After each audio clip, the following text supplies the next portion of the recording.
The 1986 Kickoff Special is a presentation of SETN, the Special Events Television Network.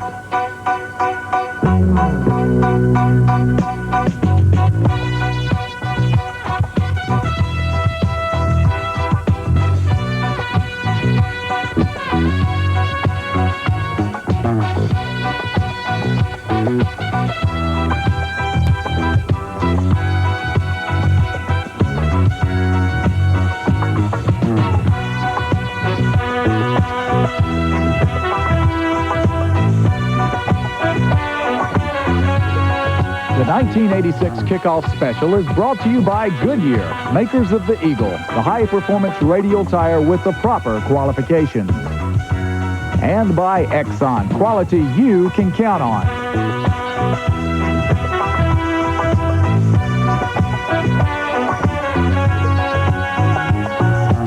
Hello, everyone, and welcome to SETN's 1985 season review and a look ahead to the 1986 stock car racing season. We're at Petty Enterprises in Randleman, North Carolina, and there's a lot of stock car history in this room, believe me. The trophies here go back to 1949. We won't go quite that far back today, but we'll talk to Bill France Sr., the founder of NASCAR, about the early days of stock car racing, and Bill France Jr., the sanctioning body's president. We'll look at one of the most competitive seasons in stock car racing history and look ahead at some developments for 1986. I'm Mike Joy, and let's join our co-hosts, Charlie Harville and Benny Parsons. Thank you very much, Mike Joy. And Charlie, 1985 was certainly an exciting year in NASCAR racing. It was indeed, and I think due largely to the efforts of Bill Elliott, the sport generated more publicity for NASCAR than it ever has at any period in history. It all started at Daytona, and Bill Elliott gave a foretaste there of what was going to happen later on in the season as he and Cale Yarborough in the early going dueled in a couple of very fast Fords. The Fords were exceedingly fast and exceedingly classy in the early stages of the season, especially, Benny, and they continued to dominate through a lot of the season. Through most of the season, Bill Elliott was the dominant car, and it did, as we said, started in Daytona. He sat on the pole, was the fastest qualifier, and it was one of his first of 11 pole positions. There we see Kyle Petty blowing an engine in Daytona. Kyle had a good year in the Wood Brothers Ford, but it didn't start off that way for him. As it turned out, he won the Comeback of the Year award. We'll hear more about that later on during the program, but he didn't have any luck at Daytona as he headed for the pits at an early stage. And there's Cale Yarborough exiting Daytona, blown engine. Cale was the only man who could run with Bill in the early stages of the season, and Waddell Wilson had a little difficulty in getting that Ford engine straightened out. The first 4 or 5 races of the year, Waddell had a lot of problems. Neil had run very well indeed, and his engine blew with just 5 laps to go, and he lost control, but brought it to a skidding halt without contacting anybody. And Bill Elliott went on to the victory, the first of the year, and there was no particular sign at this time that he was going to be such a dominant factor in the sport throughout the season. But he did win the first race and went on from there to 10 more victories. We'll take a look at some of those other victories, and we'll review more of the season when we return.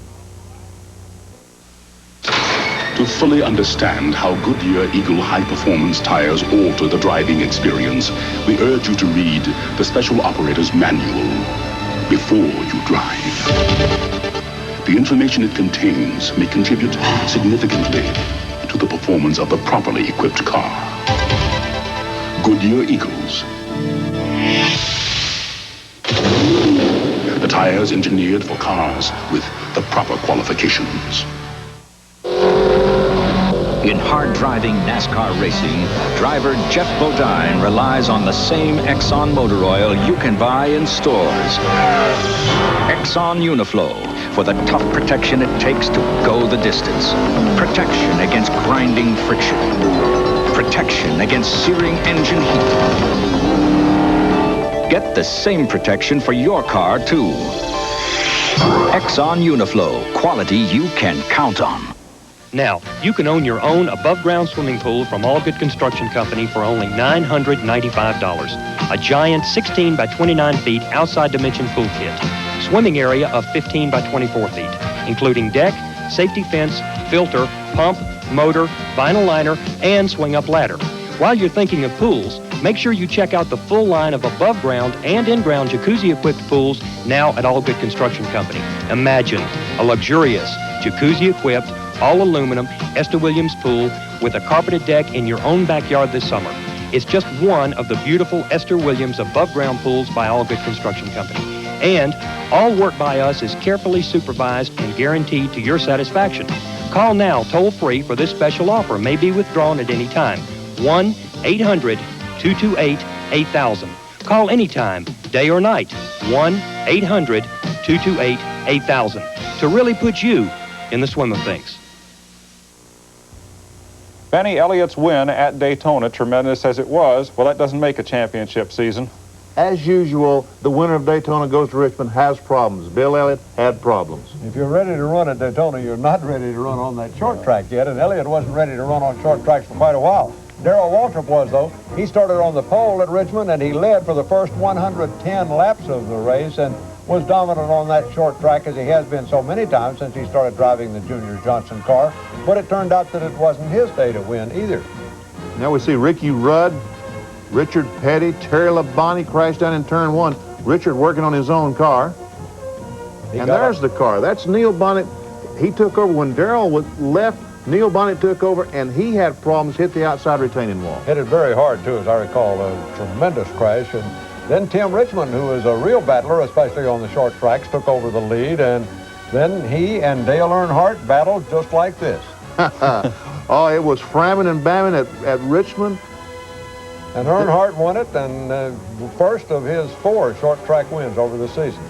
Jeff Bodine finished second in that race, and Waltrip was eventually third, but Waltrip took over the lead in the Winston Cup points. Elliott had led up to that point, and then they moved into North Carolina Motor Speedway for the Carolina 500 at Rockingham. Harry Gant had a fine season in retrospect, and he was the leader early in this one. Rick Newsom had brought out a caution flag when he hit the wall and just scraped along and held the car up there and managed to bring it to a halt without doing any damage to anybody.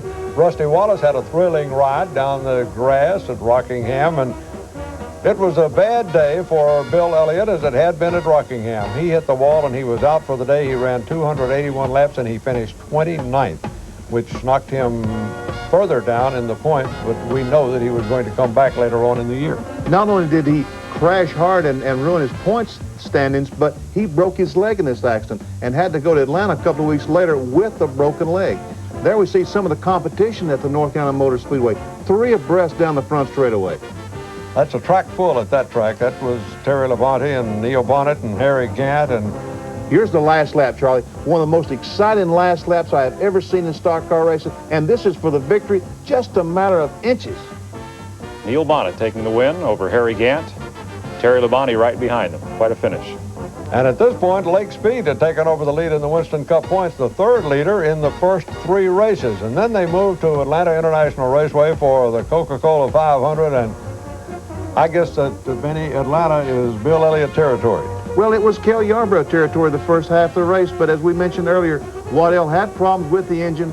Cale couldn't finish, and Bill Elliott went on to win number 2. There's Cale pulling into the pits. He went 273 laps and was the only man who could give Elliott any competition.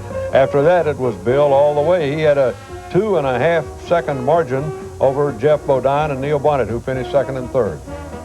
And here's a scene that we saw many, many times in 1985. 11 victories for Bill Elliott. And after this 4th race, Jeff Bodine had taken over the point leader, the 4th leader in the points after 4 races. Then they moved on to another short track at Bristol, and look at that, Mike. Everybody's in that one. Well, that's Lake Speed and Ron Bouchard getting the worst of it. Terry Labonte doing a double 360 loop, but getting his car straightened away. A few others weren't so lucky, and that typified the action that day at Bristol. Harry Gant in front right here. He started on the pole, and he led for the first 22 laps of the race. Bobby Allison passed him on the outside. Quite a daring move on Bobby's part at Bristol. You know, the speeds have gone up so high at that racetrack, they ought to consider calling it a super speedway. There we'll see some more action at Bristol. Several cars coming off turn 2. Jeff Bodine and Joe Ruttman. Among those who was knocked out of this one, and Joe Ruttman also knocked out of the race in that involvement. There, Bobby Allison, very interesting. He broke the steering wheel. We see Phil Parsons, that's my brother, running up asking Bobby what he wants. He said, I got to have a steering wheel. Now, we see Phil running over to get him a new steering wheel. They don't keep any of those in the pits, but now they might have to. Good battle developed between Ricky Rudd and Dale Earnhardt. They once shared the Wrangler sponsorship. Rudd still driving the number 15 car for Bud Moore, and Earnhardt in car number 3. Now, Rudd gets boxed in on this maneuver, and Earnhardt prevails down into the corner, and they'll trade a little paint throughout the afternoon. And there Bobby Allison we see one more time with some trouble with the outside retaining wall. Earnhardt came on to win it. He had a quick pit stop here near the end of the race, and he won it by 1 second with Ricky Rudd finishing in second place. That's short track racing, Benny. And they are going after. That was a great race, as Bristol normally does have just a super race. Second win for Earnhardt of the 1985 season in the Richard Childress-owned Wrangler Jeans machine. Terry Labonte finished third, and he moved into the lead in the Winston Cup standings. He is the 5th leader in 5 races this season. Well, from Bristol, the action moved to Darlington Raceway, the toughest and oldest track on the Winston Cup circuit. Benny, there's no tougher place to race on this circuit than Darlington. Oh, it is a tough, tough spot. We saw the in-car camera there a moment ago and just how tough it is sometimes seeing through the windshield. Dale Earnhardt trailing Bill Elliott here, and Buddy Baker did not have a really successful season. He had his difficulties here, as you shall see, into the wall, and his was out of the race after 135 laps. That's Dick Brooks right along with him in the Maurice Petty car the last time that car ran in 1985. Last time Dick Brooks ran in 1985, too, I suppose. Well, the action Dale picks up Earnhardt again. is slowing down here. Everybody goes by Dale, and it wasn't his day. He'd lost an engine after 293 laps, and Darrell Waltrip went into the lead. A little excitement at Darlington, as there always is. Most difficult track on the circuit, Benny? It's the most difficult track to drive. There's no doubt about it. The corners are so different, and the racetrack is narrow. You really have to pay attention to what you're doing. But there's Bill Elliott. He knows how to get around it, and he won it by 2.5 seconds with Darrell Waltrip in second place and Tim Richmond finishing third. This was a very important win for Elliott because he felt his racing career really kind of got off the ground at Darlington. He won his first pole position there a few years back, and it had always been a special place for him. Darlington is special. There we see Harry Mellon, but the owner of in the blue jacket behind all those people, that's the owner of the Bill Elliott team that put this situation together 2 or 3 years ago. Bill taking a little victory lap around Darlington, as he got to do again later in the season, a much more important victory lap for him at Darlington. You know, it's the first of 4 times that Elliott and Waltrip would finish 1-2 in the 1985 season, and Elliott won each one of those confrontations. They moved from there to North Wilkesboro, and we're not going to show you the North Wilkesboro race, but it was won by Neil Bonnet, and he was one car length ahead of his teammate Darrell Waltrip at the finish of that one. Happened back in April. And then to Martinsville for the Sovereign Bank 500 there. That was on the 28th of April. And moving into the lead early in the race was Bobby Allison and then Harry Gant, who led during the middle stages of the race. Harry had made that famous remark, it became infamous, about not caring for short tracks. But he began to like them better, I think, after this. Well, he claimed to be misquoted. And Gant likes the short tracks. He won his first race at Martinsville Speedway. Caution flag, that's a frequent occurrence on the long straightaways and tight turns of Martinsville, as we showed you all season long on our SETN shows from Clay Earl's beautiful racetrack. And that was the gas man, Hank Eanes' wife, with her fingers crossed, hoping that Harry Gant could pull it out, as he did. That's right, and it finished under caution as Harry won it. He led the final 70 laps, and finishing in second place was Ricky Rudd, while Jeff Bodine finished third, and that put Jeff Bodine into the lead in the Winston Cup points. From that short track at Martinsville on to the wide open spaces of Talladega. And guess who was on the pole? No surprise, 209 miles an hour, new stock car qualifying record. There's Bill Elliott's number 9 Ford lined up alongside Cale Yarborough, who's on the outside pole. And that was no surprise. No.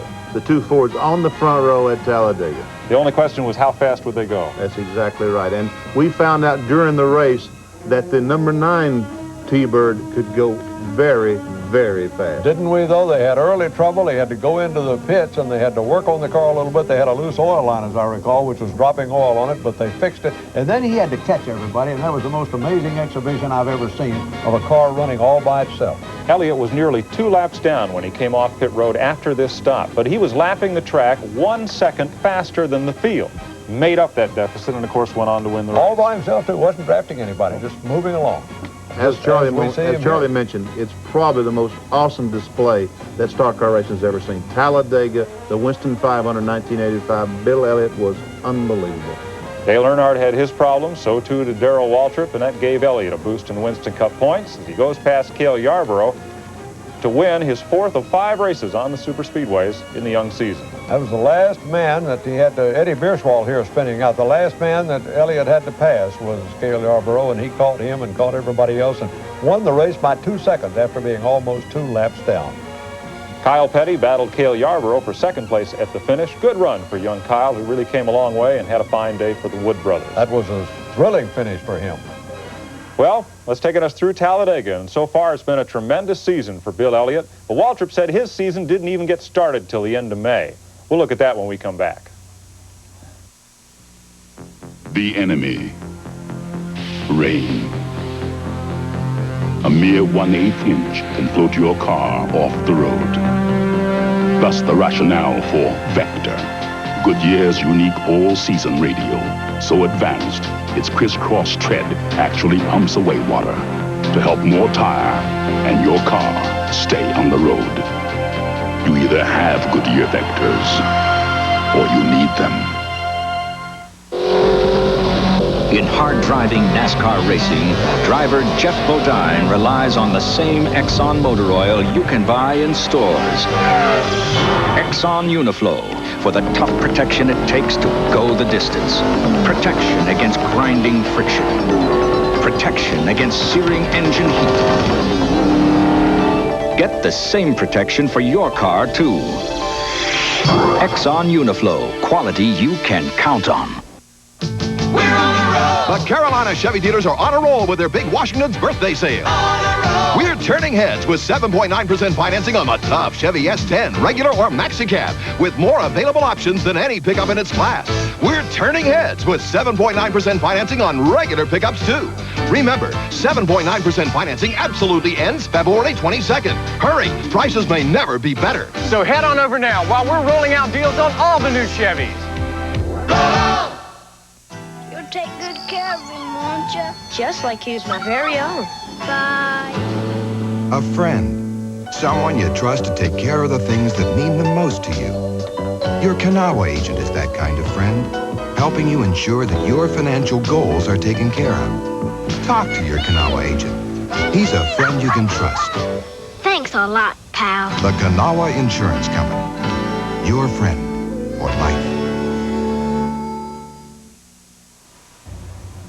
Welcome back to the recap of the 1985 Winston Cup Series. From here we go to the Budweiser 500, race number 10 on the NASCAR schedule. As usual, Bill Elliott was on the pole.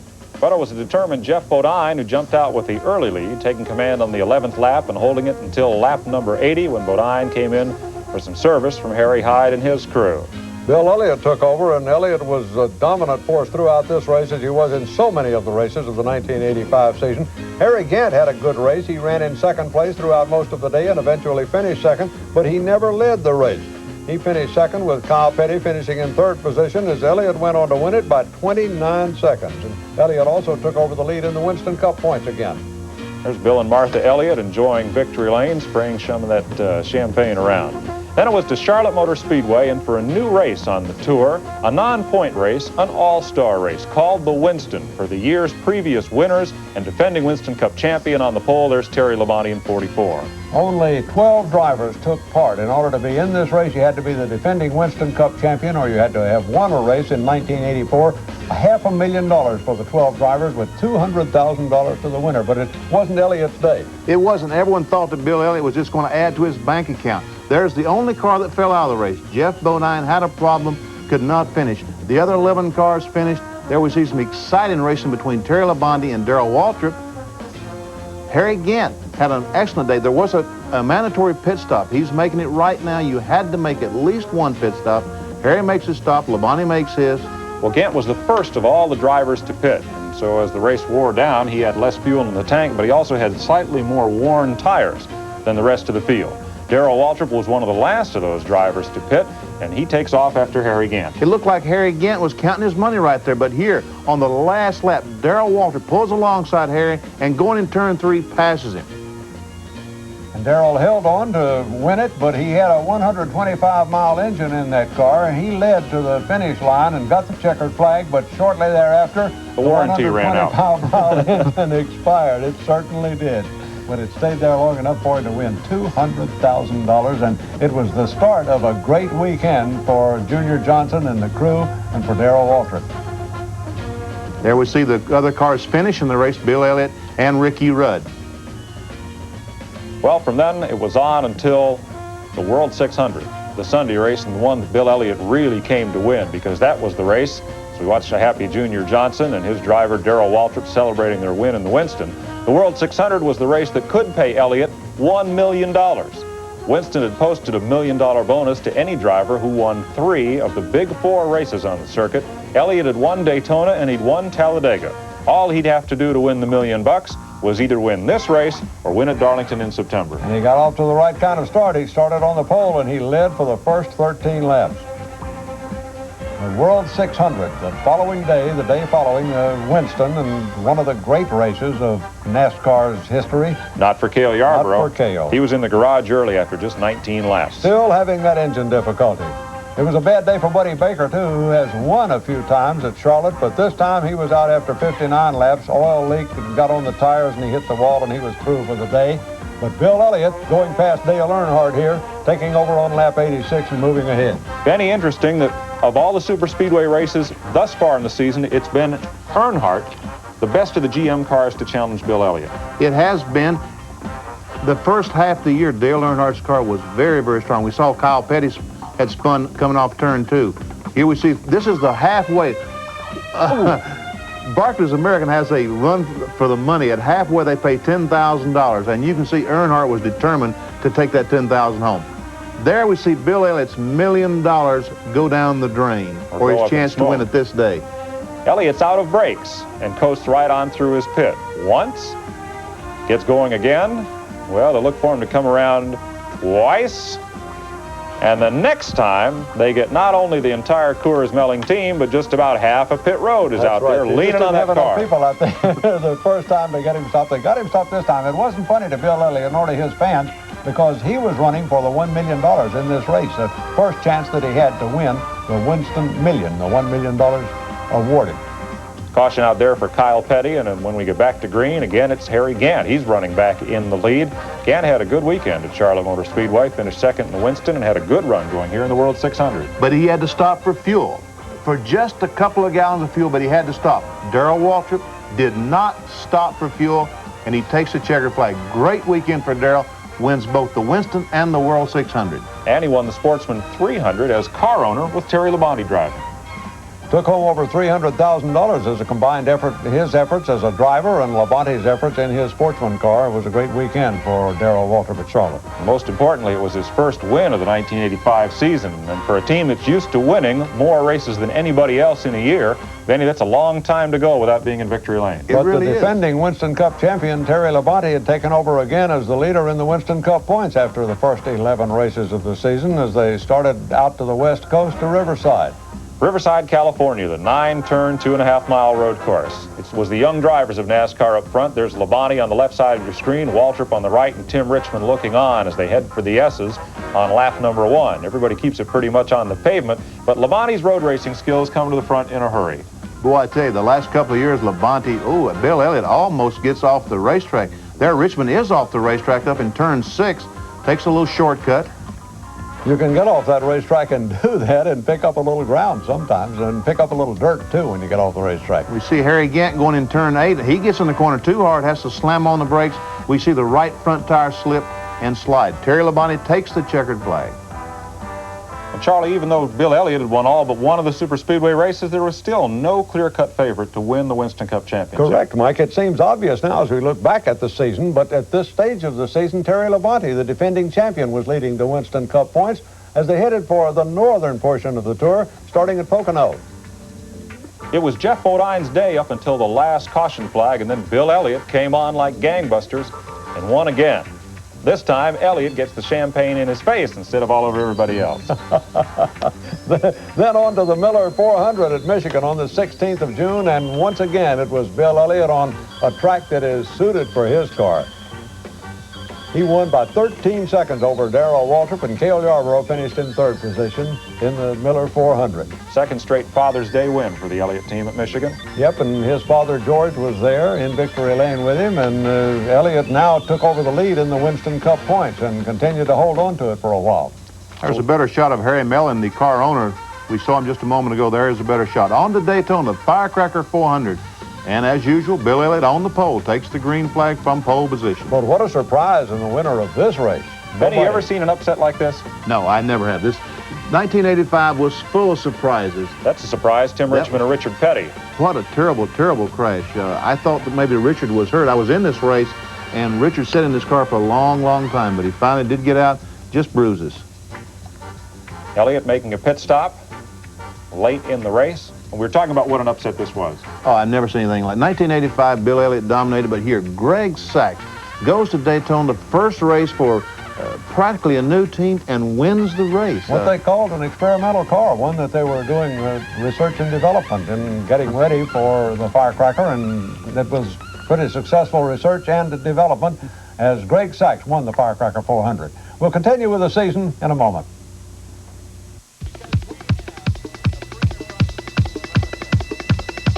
We are plush vans, sleek Suburbans, exclusive crew cabs, exciting Astro vans, and introducing Team Camaro. We are Choo Choo Customs, the power and the glory. Choo Choo Customs conversions are available only at your local authorized Chevrolet dealer. This liquid can help keep your engine running cool, prevent corrosion, keep it from boiling over or freezing up. What's in it? Aluguard, a premium quality antifreeze formula approved by all 4 major U.S. car makers. Aluguard, a formula you find in more than 70 brands of antifreeze, but not in Prestone. The label tells you it's car maker approved antifreeze. Antifreeze with Aluguard. Available now. Gardeners, how would you like to double, even triple the yield of your garden? This free book tells you how. It's the Troy-Bilt way of gardening. Inside, you'll discover all the secrets of the famous Troy-Bilt tiller. How its unique design with power-driven wheels and rear-mounted bolo tines busts the toughest sod. Power cultivates, even tills under standing corn stalks, all with just one-hand ease of operation. So, if you want to enjoy big, beautiful harvests like this, the secret is in this Troy-Bilt Way of Gardening book. And right now, it can be yours absolutely free. Plus, I'll send you complete details on the whole Troy-Bilt lineup, including the compact low-price Junior. So don't delay. Call for this Troy-Bilt Way of Gardening book right now. To get your free Troy-Bilt Way of Gardening book, plus complete details on our whole lineup of Troy-Bilt tillers, including the compact affordable Junior, call toll-free 800-453-9500. That's 800-453-9500. Bill Elliott's leading the Winston Cup standings just past the halfway point in the season as we pick up the action at Pocono International Raceway, where SETN will present both Grand National races for you in 1986. Speaking of the halfway point, that it was, as Neil Bonnet just won $10,000 from Barclays American for leading at the halfway point. Another tough day for Cale Yarborough. Engine failed after 127 laps. Tough day for Tim Richmond as well as he hits the wall a hard lick and destroys his Pontiac. We see a little bit of the action from inside the car. That's the Nationwide car driven by Lake Speed, and looking at the cars ahead of him. The Jeff Bodine leading the pack. There, Bill Elliott and Neil Bonnet get together coming off turn 2. A very interested crew, the crew for car number 9, the Bill Elliott Coors car, as he cruises on the track and they watch him. Well, he took off and left this battle for second spot between Bonnet, Waltrip, and Bodine as Elliott comes and takes the checkered flag. And once again, Harry Gant, who has become famous for it, finishes in second place, and Darrell Waltrip beat Jeff Bodine for third place. Moving ahead to Talladega, the world's fastest speedway, but it wasn't when this race started. It had rained all morning and they started the race under a green-yellow condition. But when they finally did get the green flag out, well, the action was furious, as it always is there. Darrell Waltrip tangling with Rusty Wallace, and they both stayed in the race, however, despite the fact that it looks like a very severe wreck. Richard Petty just snuck by. Just got by. Talk about racing luck. He used up his quotient right there. And here we see Kyle Petty and Terry Labonte get involved, and this starts off to be a very hairy crash and looks like it's going to involve a lot of race cars. We see a bunch of cars right behind Labonte, but somehow they all missed him and it ended up being a 2-car crash. But it did eliminate both those cars from the race. Here we see Phil Parsons has hit debris, run over debris, blown a right front tire, hit the outside retaining wall. Cars lose a lot of windshields at Talladega. It's a problem to keep windshields in the car, and here's the Wrangler crew putting a windshield in Dale Earnhardt's car. He lost it. Earnhardt got hit by a piece of drive shaft. You see the damage to the top of that roof on the right-hand side. And here's Bill Elliott. He had his problems at Talladega for a while. They're trying to figure something out on the rear of that car, and for the second year in a row, Jeff Bodine crashes coming off turn 4. This time, he broke one of the bones in his shoulders or fractured some bone in his shoulder. Had done the same thing last year. But never missed a race. It was to be Cale Yarborough's day. Elliott chased him hard, but that long pit stop dropped him to 4th place. And Waddell Wilson finally got an engine to last underneath the hood of number 28. Cale took off and took it to victory. Neil Bonnet finished in 2nd place. Ron Bouchard was 3rd, and Elliott finished back in 4th place, but Elliott maintained his lead in the Winston Cup standings. Yarborough, his first win of the 1985 campaign, and the first win for Waddell Wilson and the Rainier Lundy team since they switched to the Ford Thunderbird at the beginning of the season. There's a happy Waddell. He says, well, I got that Ford engine working right. I knew that I would eventually. That's how you spell relief in Grand National racing, victory. Look at this. There's no relief here. This is Michigan International Speedway, and it's an 8-car jam session at the front of the pack. Bill Elliott had no place to go. Those fellows started getting into him coming off turn 4 and left him no room whatsoever. And he had to make an early pit stop to replace a tire. Darrell Waltrip cruising along out in front of everybody all by himself. Richard Petty started to have a good day, but after 158 laps, his engine failed and he was out of the race. Clark Dwyer hit the wall. Dale Earnhardt hit the wall, had his problems. Caution flag flew frequently that day, but when the racing was on, it was good. Here's Elliott underneath Cale Yarborough, who's underneath Darrell Waltrip as they battle up front. 3 abreast, and they're the 48 car. Now that's Rick Baldwin, I believe, the Texan driver who hopes to run for Rookie of the Year next year. Didn't have a good day at Michigan, though. But Bill Elliott, as usual. Yep, continued to cruise. He won it by 13 seconds with Darrell Waltrip in 2nd place and Yarborough finishing 3rd. Elliott padded his point lead there at Michigan. Actually, he didn't. Waltrip led the most laps that day, so Elliott gained no ground. No ground whatsoever, so the point battle still goes on. And Elliott continued to lead in the Winston Cup points, however, as he did through most of the year. We'll move on to Bristol International Raceway and racing again under the lights, as they did twice in the 1985 racing season. Bristol's almost the home track for Darrell Waltrip, and he and Dale Earnhardt, who both enjoy short track racing, battling in the early stages of the race here, with Earnhardt eventually moving out in front. This is going to be Framin and Bamman at its best that you'll see on this racetrack. The speeds are so high and the track is only 5/8 of a mile around that there's bound to be contact. There is contact, and there we see the first of it. Kyle Petty and Kenny Schrader down in turns 1 and 2. There. Earnhardt just squeezes, just pushes Tim Richmond out of the way and said, look, lend me by. A worried Richard Childress and crew wonder if that car is going to be in one piece when the checkered flag falls, but it is. Earnhardt kept the car intact and cruised to another victory. Well, he didn't cruise. He worked for that one the hard way. He did work for it. From there to a racetrack where everybody has to work all the time as the Southern 500 comes up on Labor Day in Darlington, South Carolina, as Dale still enjoys the fruits of victory at Bristol. And with it, Bill Elliott's last chance to win the Winston $1 Million bonus. If he doesn't win today, the million is gone. But he started on the pole in the right position, some trouble early in the race. Phil Parsons and Rusty Wallace got together, knocking both of those cars out of the race and out of contention. After only a few laps of the race, and that's just typical of the kind of action that you always see at Darlington. And want to see how to get your Darlington stripe? Yep. There it is. Tim Richmond's car just bank shot off the 4th turn and keep on getting it.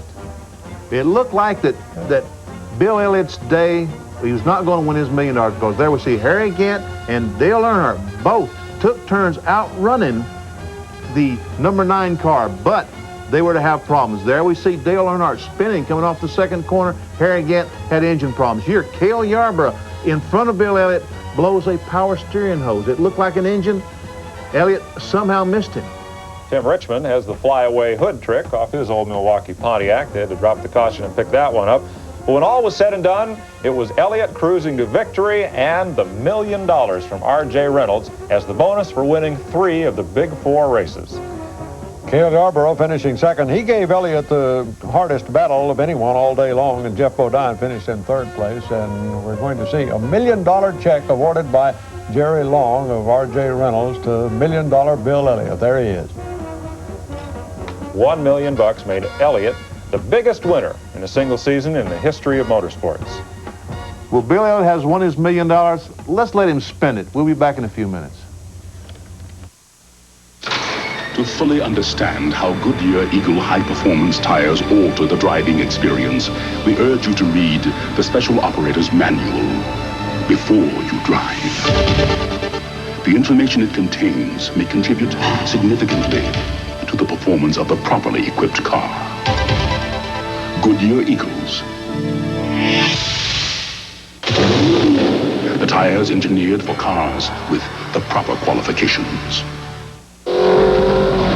In hard-driving NASCAR racing, driver Jeff Bodine relies on the same Exxon motor oil you can buy in stores. Exxon Uniflow, for the tough protection it takes to go the distance. Protection against grinding friction. Protection against searing engine heat. Get the same protection for your car, too. Exxon Uniflow, quality you can count on. Make this a Valentine's Day she'll remember all year long with roses, beautiful timeless roses from Kroger, America's largest florist. Tea roses, colorful sweetheart roses, or surprise her with dazzling mums, a stunning assortment, or any one of dozens of fresh-cut mixed bouquets. All at the floral shop at Kroger. See the difference. Go Krogering. What better Valentine's Day surprise than elegant long-stemmed roses? Have we got cars? Boy, have we. When we became the new Jim Simmons Pontiac Buick, GM unloaded a ton of cars on us. So we had to really put special prices, special low prices on Pontiacs and Buicks to sell them. And we're moving them out. Boy, are we moving them out. So hurry, come to the new Jim Simmons for your Pontiac or Buick before we move them all out. This sale is great. The new Jim Simmons Pontiac GMC, Highway 29, just a little ways north of Charlotte, right here in Concord. The system by which the Winston Cup champion is decided places the same value on races on short tracks as those on superspeedways. Some people think that's not fair. Bill Elliott might be in a position to question it following his great success on the superspeedways in 1985 and his notable lack of success on the short tracks. Among those short tracks, Richmond, where we pick up the action next. Waltrip's consistency from this point on in the season is what wins him the Winston Cup championship. In these last races, as we watch Richard and Kyle Petty battle for the lead as they did much of the day, Waltrip had a string of top 10 finishes, and Elliott had very few. I think that Waltrip's success there, we see Bobby Allison hitting the wall very hard going down in turn one. But I think that Waltrip's success, Elliott's problems overshadowed Waltrip's success. Bill just had nothing but problems the last 10 races of the year after he had such a great beginning. Waltrip here running like a man who needs to get the point lead for car owner Junior Johnson. He and Terry Labonte running at the front of the pack. And Darrell went on to win it by a car length over Labonte with Richard Petty in his best short track outing in 5 years, finishing in third position on a very hot day in Richmond. Bill Elliott still held on to the lead, however, in the Winston Cup points chase as they went to Dover down Delaware. Again, it was Elliott on the pole as he battled Harry Gant in the opening laps. But problems again. There we see a left rear wheel bearing problem. They had to go in the garage area, work on the car, spent many laps in the pits working on the car. He did manage to get back on the racetrack, but lost too much time. There's High Groove Harry Gant. He runs around Dover right up on the rim, right up against the wall. And after a late pit stop, Gant will go on and he'll cruise to victory here at Dover Downs. After Harry Gant got out of victory lane at Dover, Delaware, they moved to the Goodies 500 at Martinsville, and Darrell Waltrip again, well, he started some trouble right here in turns 1 and 2. We can see just how bad Bill Elliott's problems was going. Darrell Waltrip spun, he was able to get going, went on to have a good finish. Bill Elliott, his problems, as you see, he's in the garage area, cannot continue on. Elliott had a goodie's headache that day for sure. Here's typical action in Martinsville. Tim Richmond bouncing into the wall. Dale Earnhardt and Darrell Waltrip taking a few nips and bites out of each other as they go around the half mile. And this is the last few laps of the race. Darrell Waltrip trying to get by Earnhardt, desperately trying to get by. And not having much success. Earnhardt blocked him all the way around. Earnhardt won it with Waltrip finishing in second place and Harry Gant finishing third. And once again, it was Waltrip eating into the lead in the Winston Cup points chase. Very happy Richard Childress and crew in victory lane. They won 4 times in 1985 as we move on to North Wilkesboro Speedway in North Carolina, Junior Johnson's home racetrack. And Jeff Bodine almost loses it coming off turn 2. Bill Elliott was into the pits early, transmission trouble this time.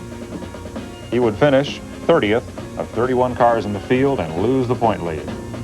You know, that I thought maybe that he was going to get a break that day because while he was having his problems, in behind him pulled Darrell Waltrip with problems of his own. But they were able to repair Waltrip's problems. He gets back on the racetrack. They could not repair Elliott's problems. Waltrip had a burnt spark plug wire. Took him 7 laps to fix it. Took him out of contention for the win.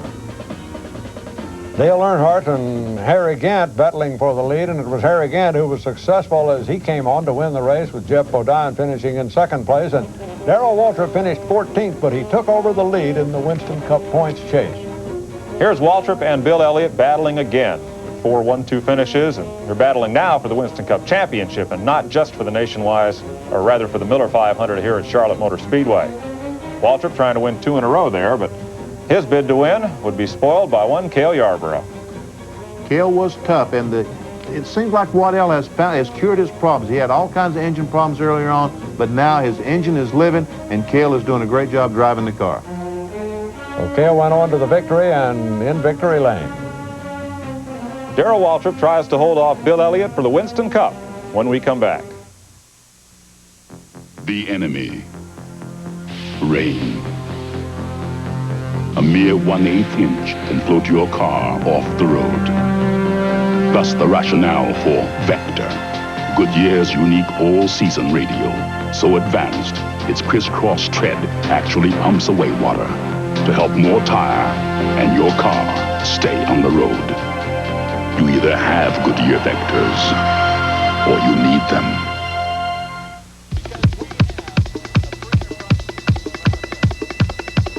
We are plush vans, sleek Suburbans, exclusive crew cabs, exciting Astro vans, and introducing Team Camaro.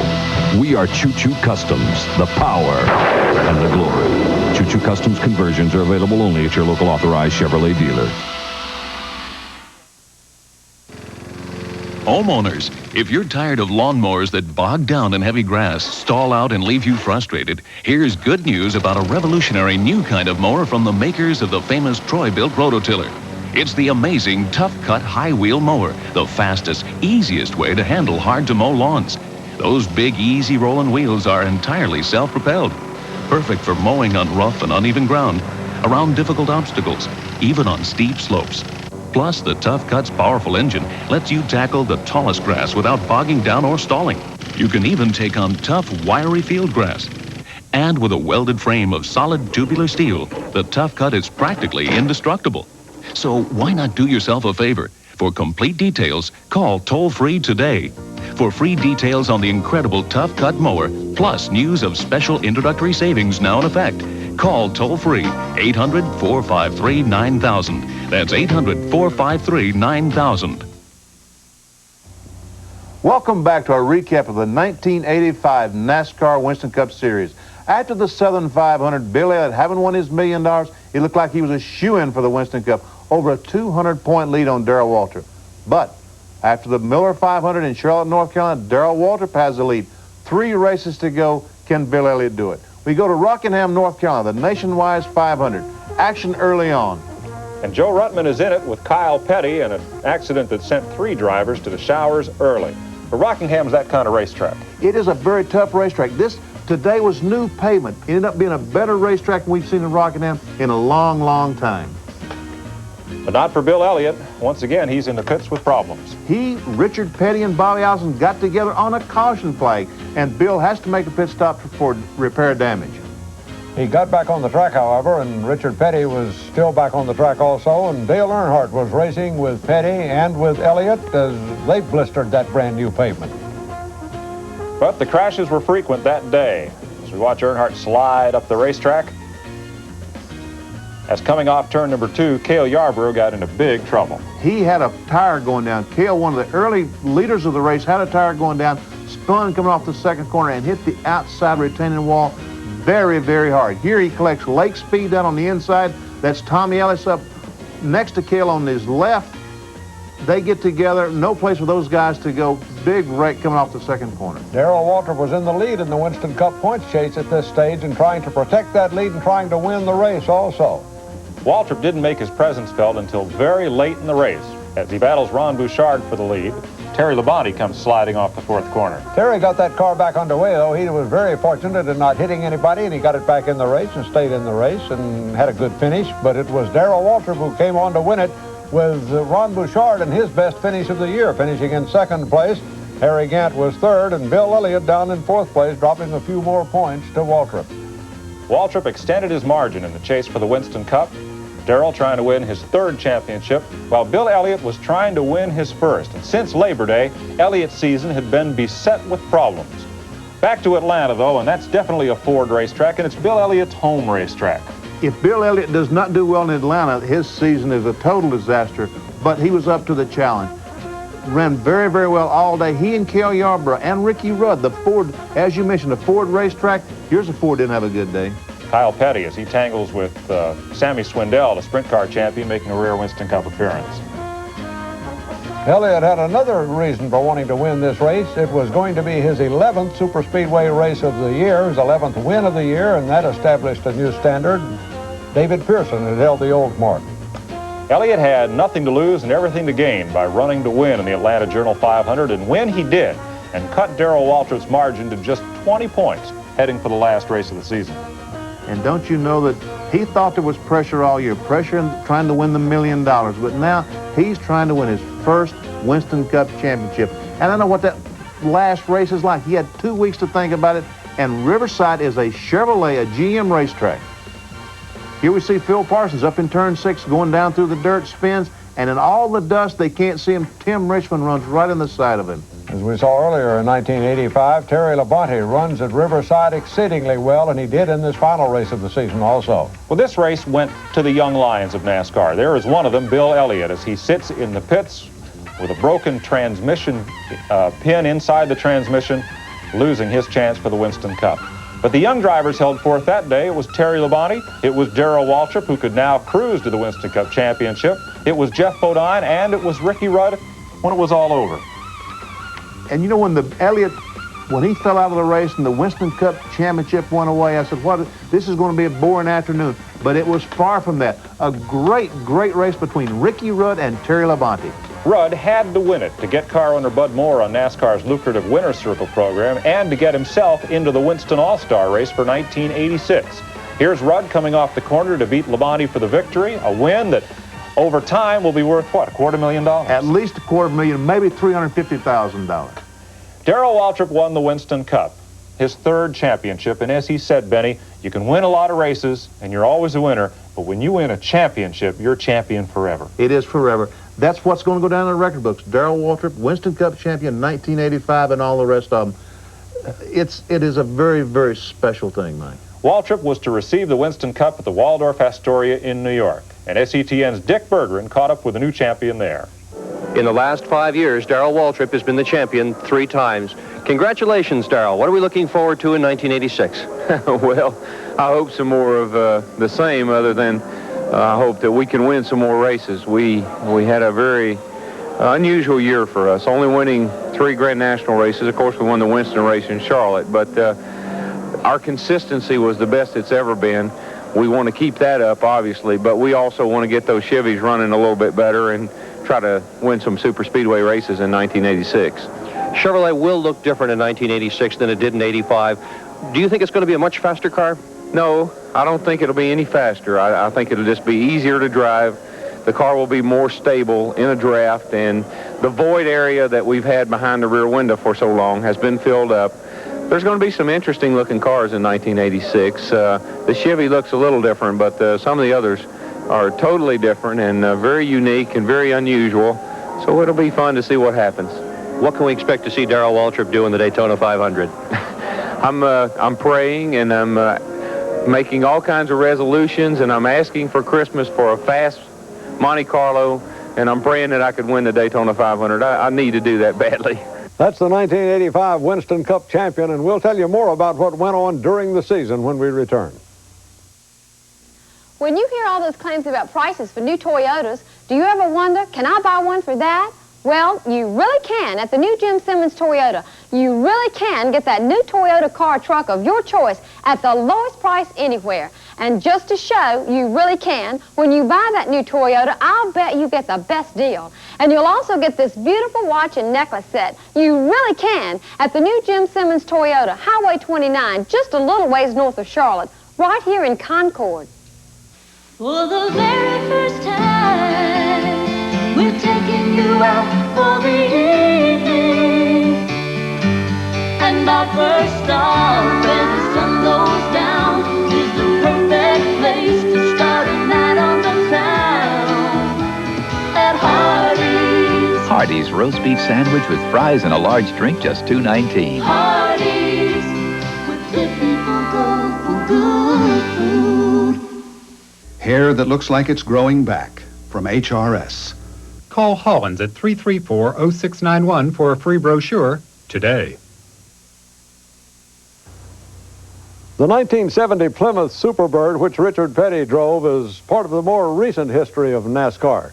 Dick Berggren's going to take us further back into the history of the organization, back to the very beginnings on the beaches of Florida. Where there are now sailboats, luxury condominiums, expensive hotels, and fine restaurants, auto racers once congregated. This is Ormond Beach, Florida, which was once the home of the world land speed record.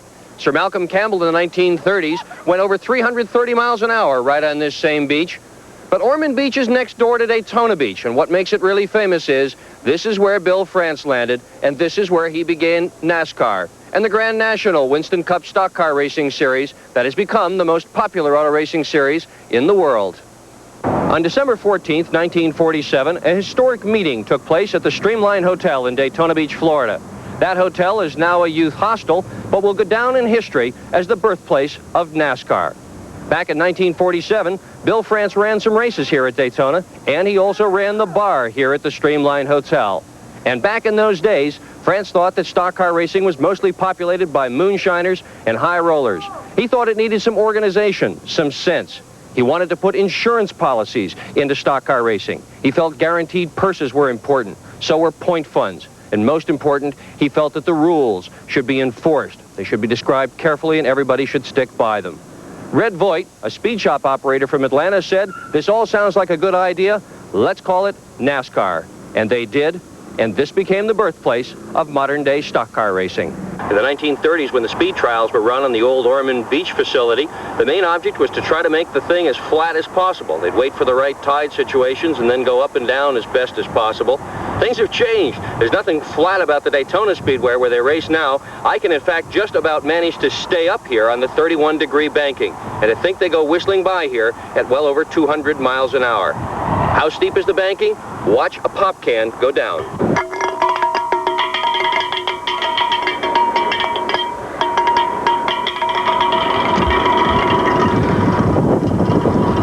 And this is the culmination of it all, the Daytona International Speedway. 400 acres that for race fans is indeed Mecca. Just about any kind of racing car in the world competes here, and indeed for many, this is the speedway where the biggest event of the year transpires. Certainly for stock car racing, the Daytona 500 is the epitome. This is the place they all want to win at, the finish line they all want to be first at. But Daytona is a lot more than just a racetrack.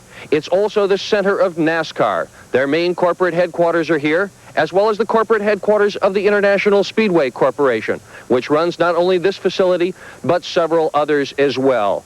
Indeed, this place is a dream. It's an incredible dream, built by Bill France. And we also had a chance to talk with some of the people who shared that dream with him on a December afternoon back in 1947. NASCAR's original organizational meeting at the Streamline Hotel brought together people from all walks of automobile racing. And one of those who attended the meeting was an active race driver by the name of Sam Packard. Sam, what went on? Well, we all gathered at the Streamliner in the Ebony Room, which Bill France had leased and had seen an appropriate place. And we came from North Carolina and New England and Florida to get stock car racing started on a sensible basis where we knew where the promoter was when the races were completed. In those days, you really very often didn't, did you? Several times I've been along that road.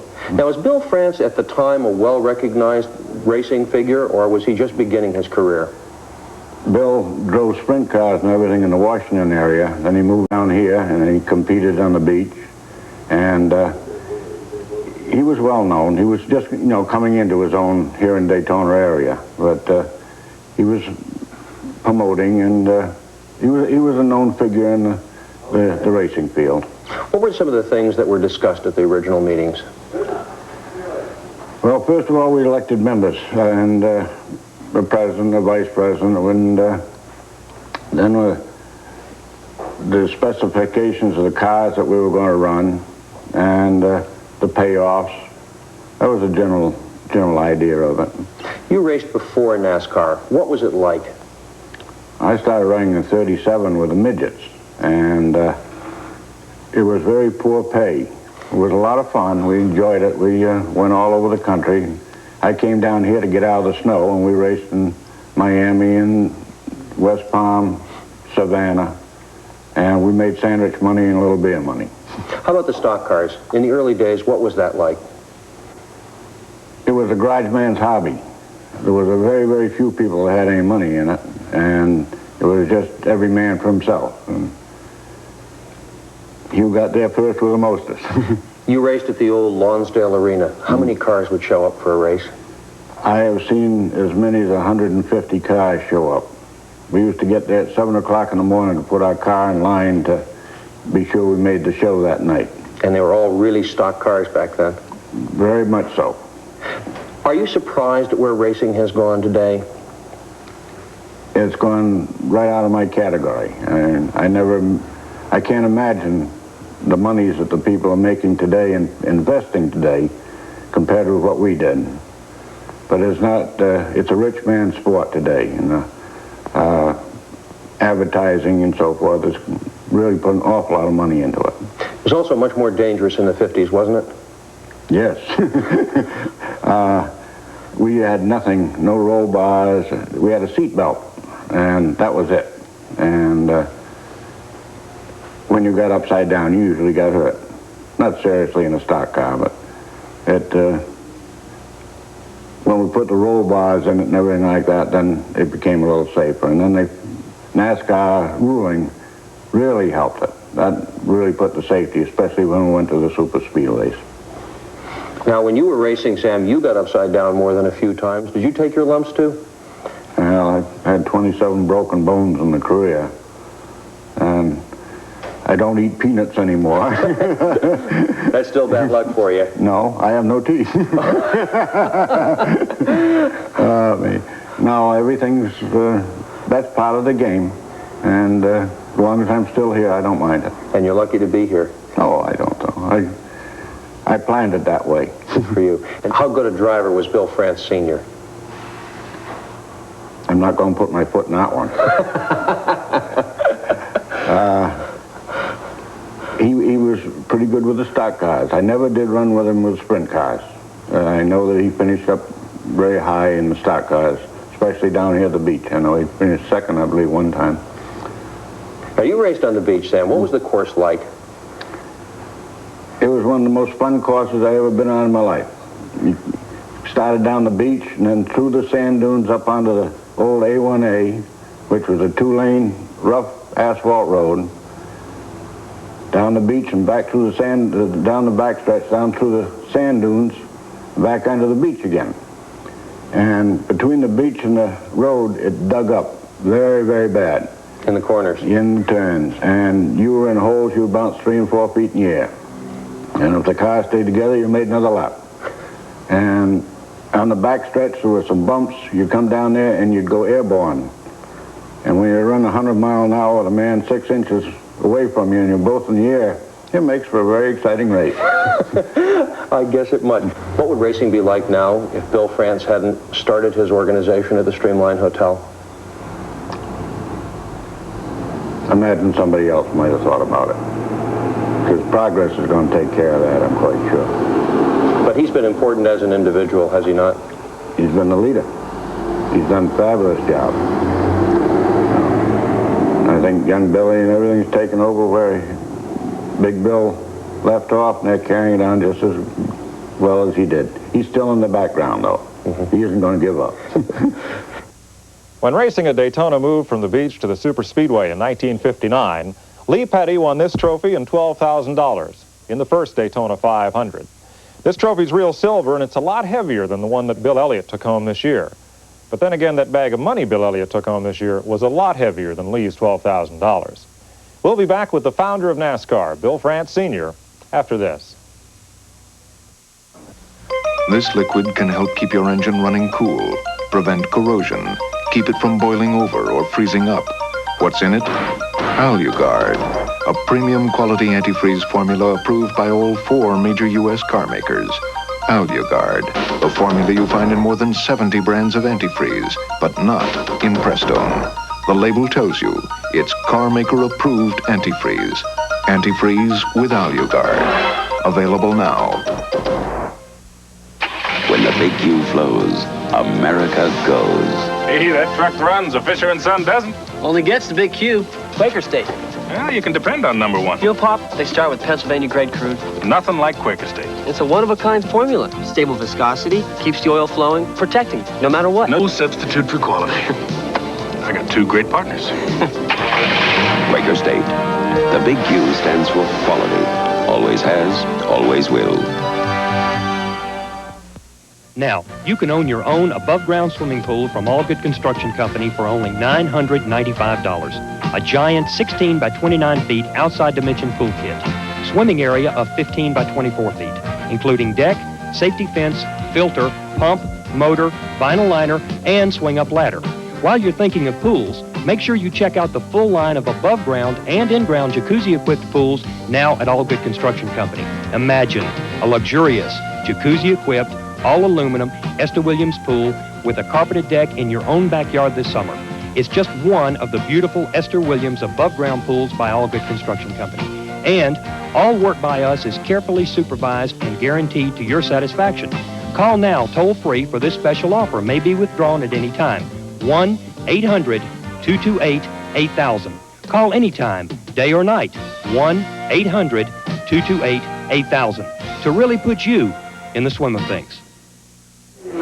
Some say the man who made stock car racing, Bill France, is still very interested in the sport. In fact, on a Sunday afternoon, Bill France is sitting in the Daytona Speedway watching another automobile race. Do you still enjoy the races, Mr. France? I certainly do, and this event here today is one of the great sports car races that anybody will ever see. Did you ever expect automobile racing to become as popular as it is now? Yes, I did, and particularly NASCAR racing, because a number of years ago I was a partner in putting a race on at the City of Detroit Fairgrounds back in their 200th anniversary of the founding of the City of Detroit. And we put on a stock car race. So what makes our stock car racing so interesting is we got NASCAR going, and we use American cars, American-built cars in our NASCAR.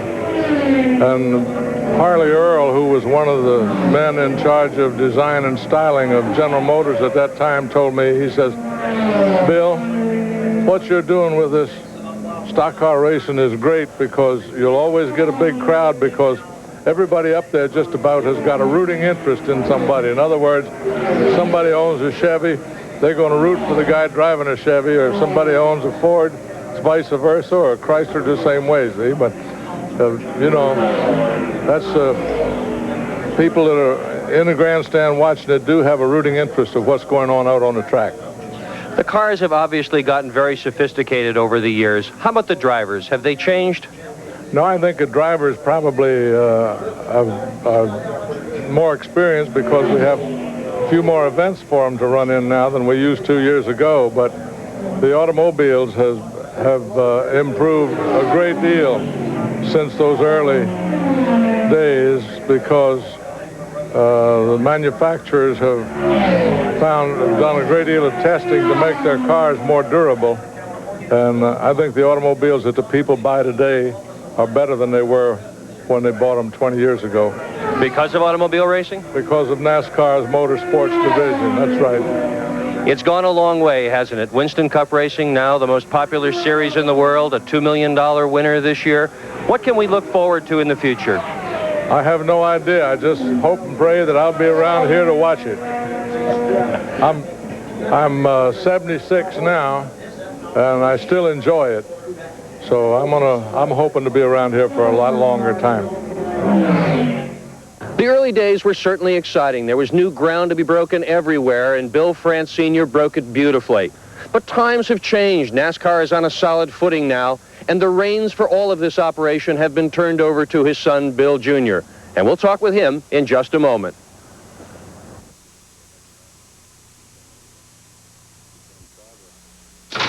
To fully understand how Goodyear Eagle high-performance tires alter the driving experience, we urge you to read the Special Operator's Manual before you drive.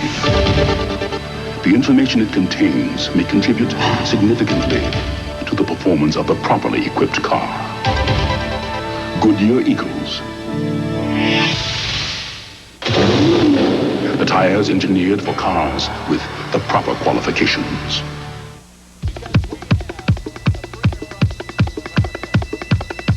We are plush vans, sleek Suburbans, exclusive crew cabs, exciting Astro vans, and introducing Team Camaro. We are Choo Choo Customs, the power and the glory. Choo Choo Customs conversions are available only at your local authorized Chevrolet dealer. Gardeners, how would you like to double, even triple the yield of your garden? This free book tells you how. It's the Troy-Bilt way of gardening. Inside, you'll discover all the secrets of the famous Troy-Bilt tiller. How its unique design with power-driven wheels and rear-mounted bolo tines busts the toughest sod. Power cultivates, even tills under standing corn stalks, all with just one-hand ease of operation. So if you want to enjoy big, beautiful harvests like this, the secret is in this Troy-Bilt Way of Gardening book. And right now, it can be yours absolutely free. Plus, I'll send you complete details on the whole Troy-Bilt lineup, including the compact low-price Junior. So don't delay. Call for this Troy-Bilt Way of Gardening book right now. To get your free Troy-Bilt Way of Gardening book, plus complete details on our whole lineup of Troy-Bilt tillers, including the compact affordable Junior, call toll-free 800-453-9500. That's 800-453-9500. Bill France Sr., as you can tell, he's the fellow who gave birth to the idea, and he made it happen. Today, there's a different France that makes it happen, Bill France Jr. If I have a problem, I call Daytona, it's Bill France Jr. I talk to. Oh, Big Bill, he's still around, and he's still in the forefront. But the everyday running of NASCAR is left to Bill Jr. Dick Bergen caught up with him, and here's what he has to report. When a few years back, Bill France Sr. retired from the controls of the International Speedway Corporation and NASCAR, he turned both over to his son, who is now president of both. Bill Jr., just how big is the NASCAR and Bill France operation? Well, Dick, it's, I guess you could say it's fairly good size. We have a number of people that make up the NASCAR team and also the Speedway Corporation team. Probably about, if you combine both together, probably a couple hundred people. And how many racetracks are there involved? Well, it's two separate entities. The Speedway Corporation is involved in 3 tracks, by itself, and then we are also have an equity position with the Corning Enterprises group in Corning, New York, regarding Watkins Glen. So NASCAR is not involved in any tracks per se as far as the organizer of the event. NASCAR is a service organization which sanctions some of the events at various tracks. Bill Elliott could be fairly said to have dominated the 1985 Winston Cup Series, Bill. He won 11 races and 10 poles. Given the competitiveness of that series in general, were you surprised that one driver did so well? Well, I was, in one sense of the word, but then if you stop and think about it, you shouldn't be surprised about anything anymore. I mean, this is a fast-moving world, and it's a lot of peaks and valleys, and it's raining today and it's sunshine tomorrow, and so who knows what's possible. He had one great year, and I think it's a tribute to a lot of aspects. It's been said that NASCAR tried to slow down Bill Elliott to make the series more competitive in 1985. Did you? No. Why would we want to do something like that? He's a great competitor. One of the things that's neat about Bill Elliott is that he's becoming or has become, as far as Winston Cup racing is concerned, a superstar. And the way you become a superstar, in my opinion, is somebody has to dominate a activity which they're in, which he did in 1985 to a large degree. Most of your Winston Cup Series, and indeed many of the other events that NASCAR sanctions, are now being televised. Does television yet know how to cover auto racing well? I think television has made great strides in the last, probably since 1979, and I think that the highlight of that was the introduction of the in-car cameras. And they not only took the part of the being able to watch a race, they put the race fan in the car with the driver. No other sport's been able to do that. I think that television is doing a good job, and one of the barriers which they have, or one of the restraints, is the economic side of producing an event. And you should know better than I, but when you're covering a 2.5-mile track, it takes a lot of cameras, far more cameras than it does to do say a tennis match or something. So the cost associated from a network standpoint, or from whoever's doing the production, is got to be one of the more expensive sports to cover. And like everybody else, they've got to have enough revenue coming back in on the front side, ad revenue in this case, to justify putting something in some rights, and also at the same time having enough left over to make a good production. And that's the assignment. It gets back to dollars and cents in a way. You really grew up with racing as such. Of the things that have happened since the 1947 meeting at the Streamline Hotel, what have been the things that have been the most impressive about racing's growth? Well, I wasn't privileged to be at the Streamline Hotel, and this is, I think, every day or every so often I got to think back and take my hat off to my father, who he's a little bit like Columbus, I think one of our good friends said it best the other day. He said a lot of people involved in sports, but he was a man that created a sport, and I think that was a good tribute. I would say some of the highlights naturally were probably in the 50s, when the Detroit recognized motorsports as a marketing vehicle, and as a place for some accelerated engineering. Again in the 60s, in the 70s and the early 80s, I guess the recognition and the influx of outside companies. First of all, back in the 50s and 60s, this is where Detroit came in. For a long time, any company that was involved in motorsports had an automotive related product, either a spark plug or wheel bearings or whatever, And now there's probably more non-automotive companies participating in motorsports, and there are companies that have a sales product that relates to an automobile directly. So I think the influx of that has really brought a tremendous impact, as well as television. Well, this is what it's all about. Darrell Waltrip has just been crowned the 1985 Winston Cup champion at the Waldorf Astoria Hotel.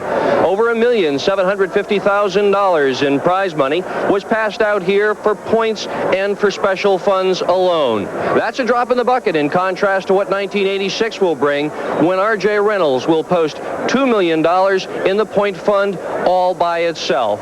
Darrell Waltrip, a proud champion, says he expects to repeat next year. But then again, most of the top 10 finishers in the points also said that they expect to be the champion next year. It's an incredibly successful season that NASCAR has just wrapped up, but 1986 looks even better.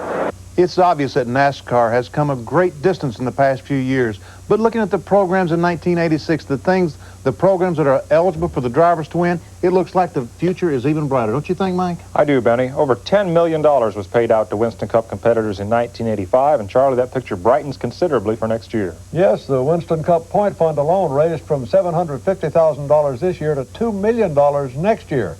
The money is there, the drivers are getting better, the cars are getting faster. We have a great future ahead. And a lot to look forward to for the 1986 season, including Stock Car Racing's super team of the 1960s and 70s reunited. That story when we come back.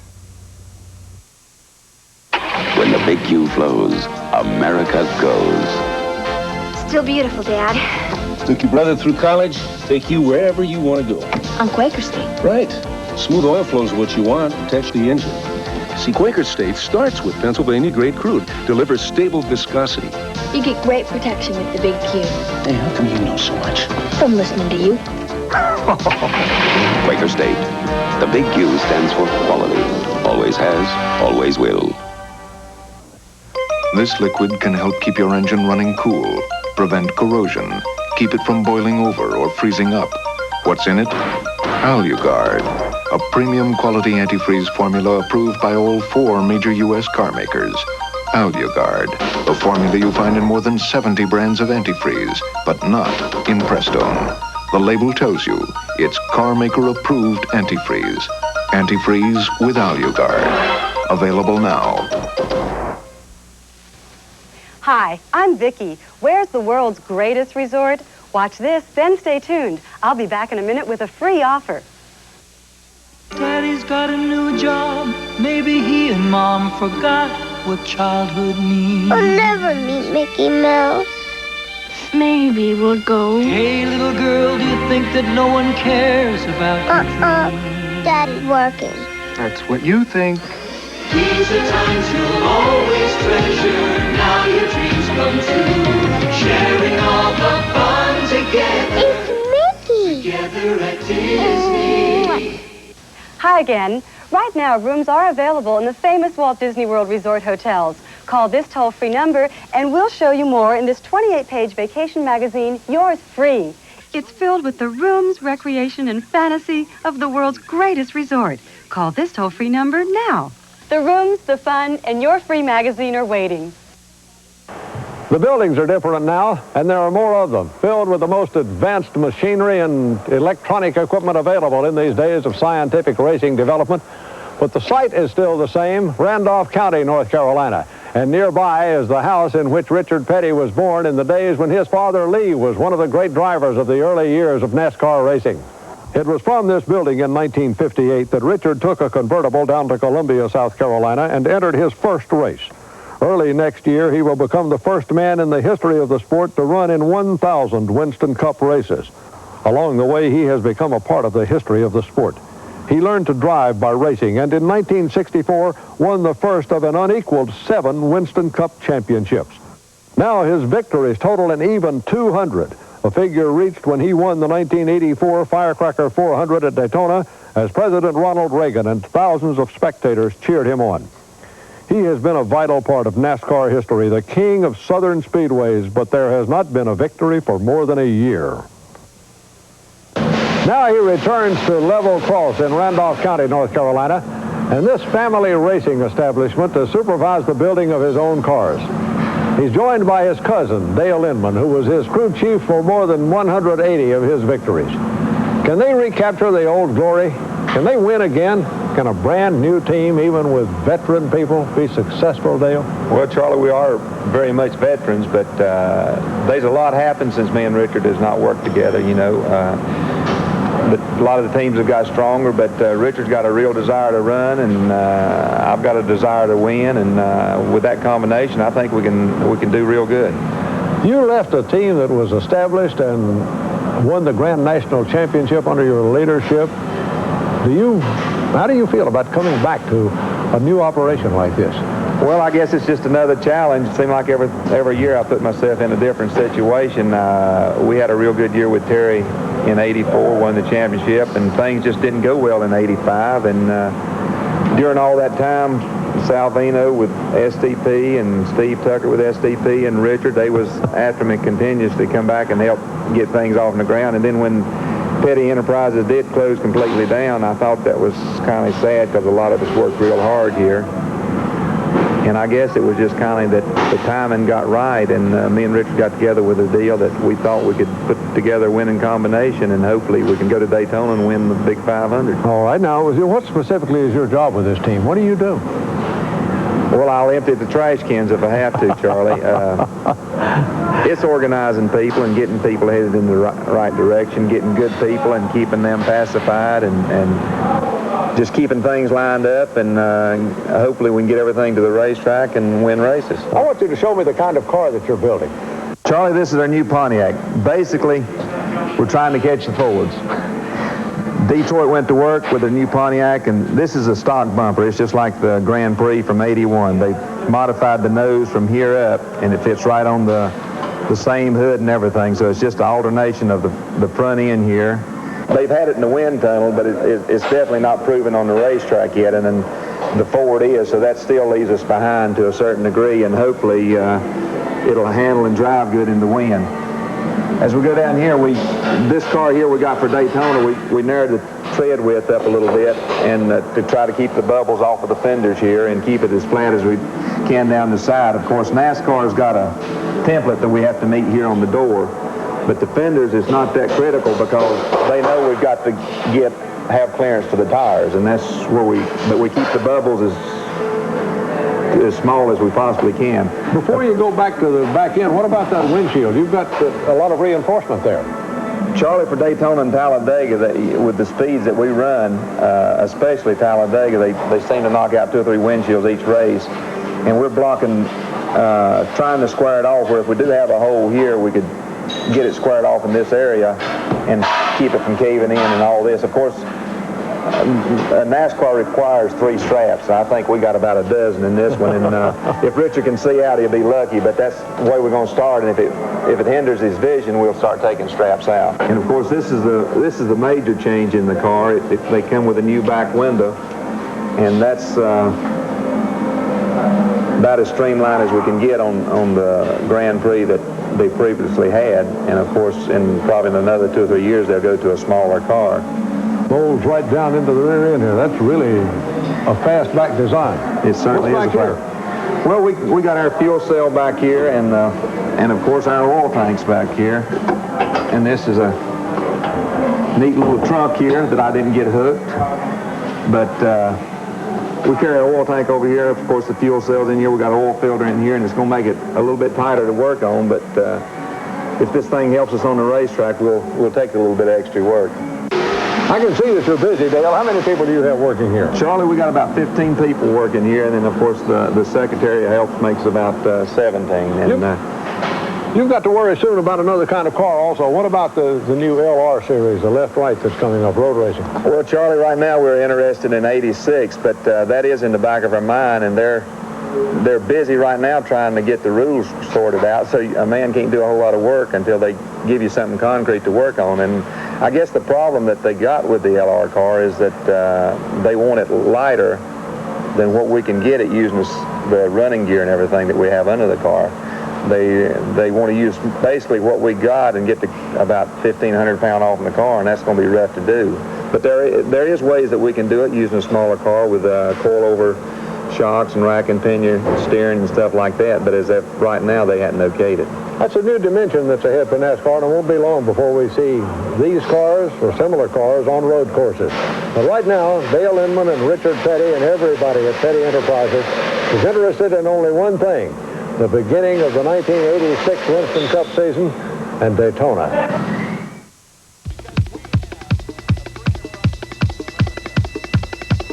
We are plush vans,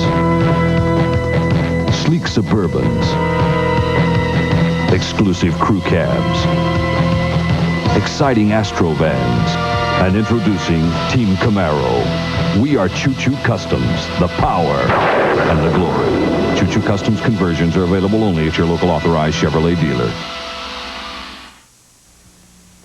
The enemy. Rain. A mere 1/8 inch can float your car off the road.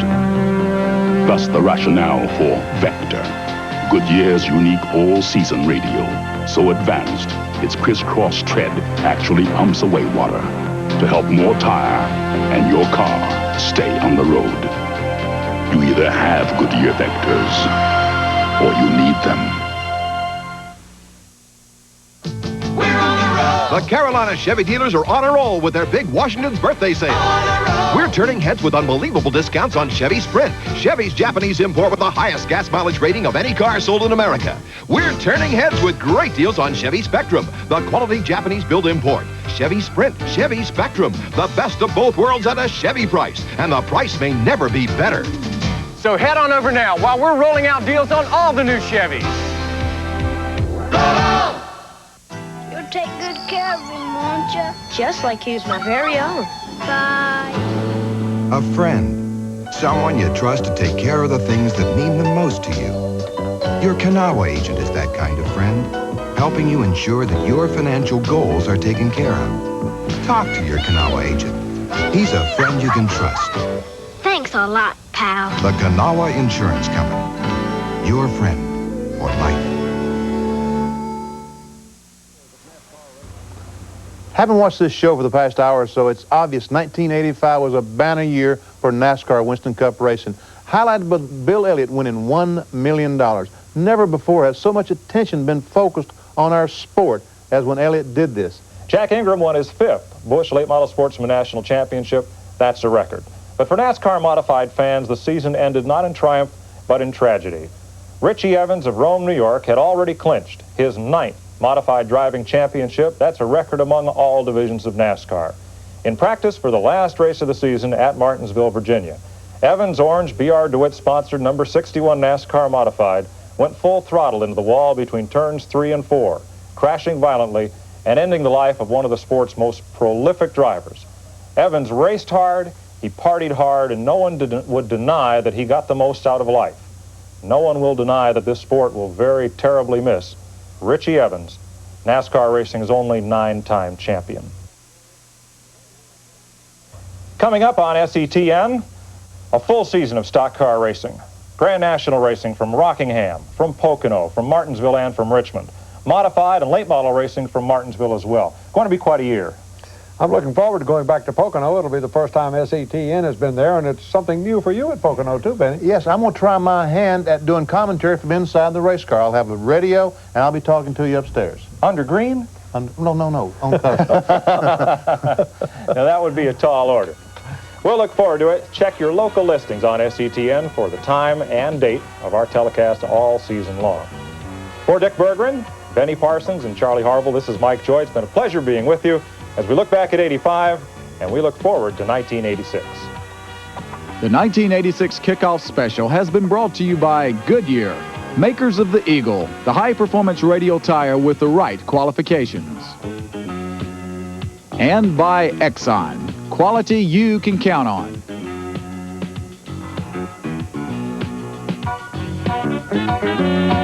Special ground transportation for SETN provided by Choo Choo Customs Incorporated.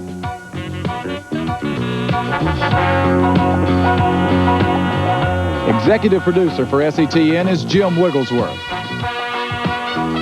Producer, John R. Lewis.